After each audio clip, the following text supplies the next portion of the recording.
Alright guys, another haul truck. This one is a C model.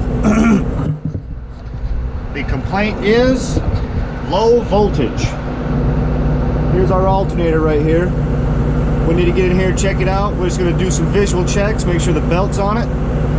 Check our exciter wire. And then we also have all these fuel lines and stuff all around it. It's common that they develop a leak, and in some cases they will leak on the belt, causing it to slip. So low voltage, we are not charging. Let's check it out. Alright guys, we're up on top of the engine now. If you guys can see that ladder way down there, that's where we were. It's going to be easier to check it out from up here. We'll just climb down. Let me get in here. The engine's pretty massive. Just the engine alone weighs, I want to say 10 tons-ish. Somewhere in there. So what is that, as much as 2 diesel pickup trucks? Let me get down here.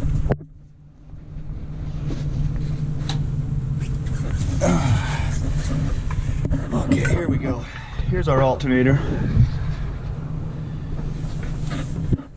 Trying to see if our belt is still on it. I can't hardly reach in there to tell. Let's get some tools. Let's get it apart just a little bit. Check it out. Wait, look here. Okay. That's our exciter wire right here.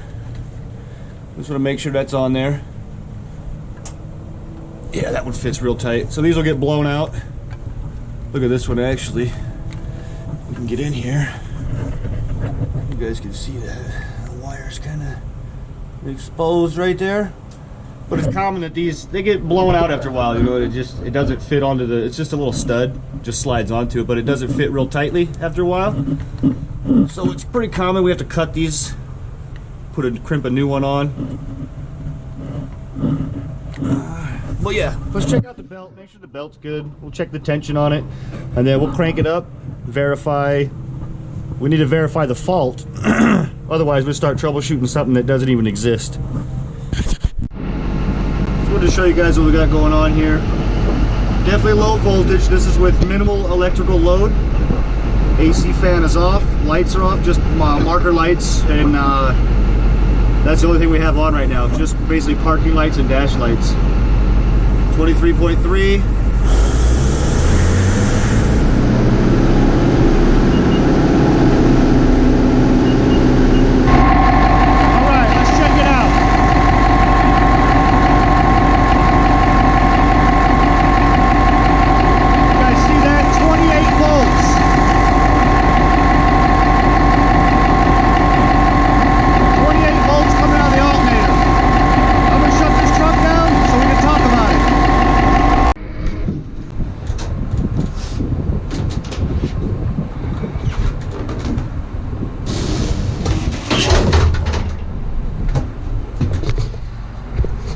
Alright, so let's talk about what happened, guys.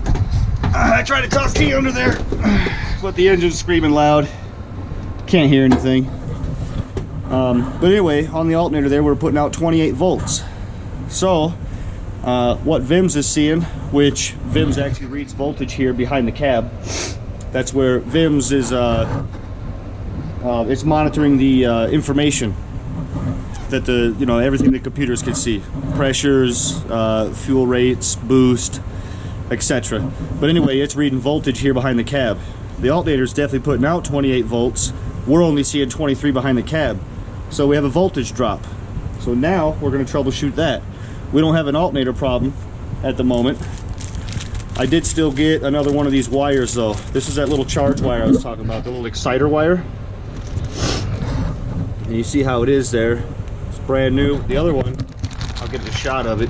The other one was all chafed out real bad right there. Probably just from flexing around all the vibration.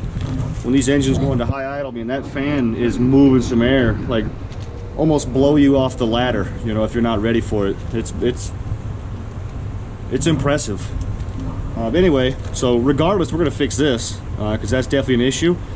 Well, it's not an issue right now. Like I said, the alternator's charging, but this will very quickly become an issue. So we'll square it away while we're here, but we need to troubleshoot the voltage drop. Somewhere the voltage from the alternator is not making it to the batteries and the VIMs. So I think what we're reading on VIMs is actually just battery voltage. Let's get into it. We'll check it out. All right. While we're here, we're gonna go ahead and address this. You guys can see it. It is beat up. Like I said, it's not an issue now. It is still turning the alternator on, causing it to charge. But that will be a problem for somebody else in the very near future. Might as well fix that while we're here.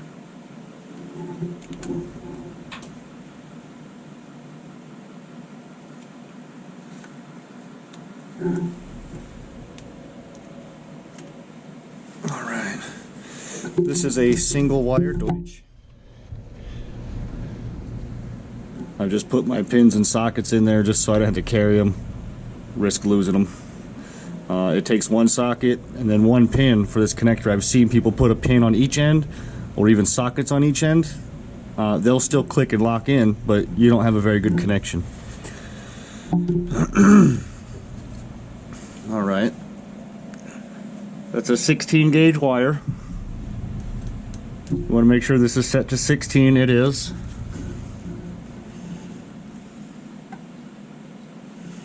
We'll put that in there. I like to just barely crimp it. I don't know if you guys can see in there, but it's just enough to hold the socket in there or the pin or whatever.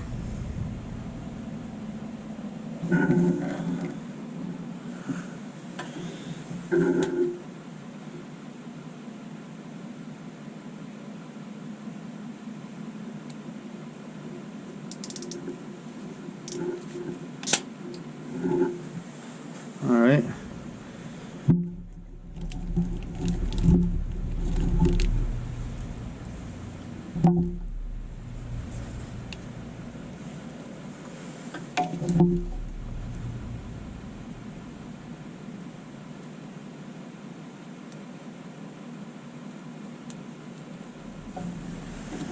Okay. There's that one.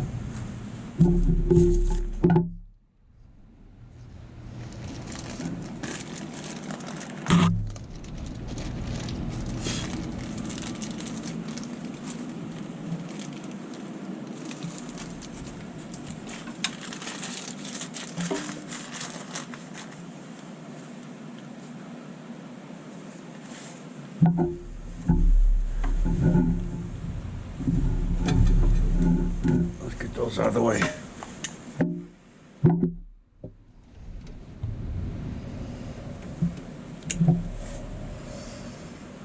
So I prefer using Deutsch. I don't know why it comes with this spade connector on the end of it. It'd be cool if it just came from Caterpillar already with a Deutsch end crimped. But still not a problem. I have access to all the Deutsch stuff, so we'll just put a Deutsch connector on it.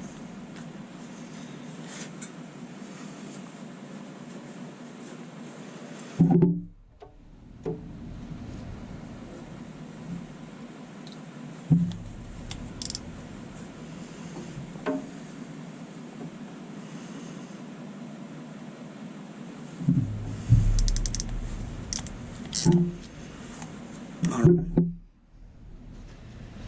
Plug this in. We'll get a zip tie here too and button up this slack.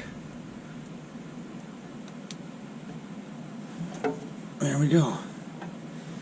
That's done.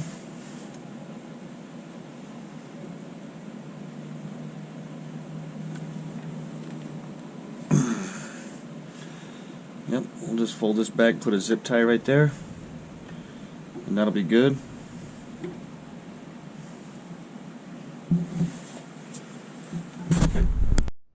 Alright, we're back, got a couple zip ties. Get this buttoned up quick.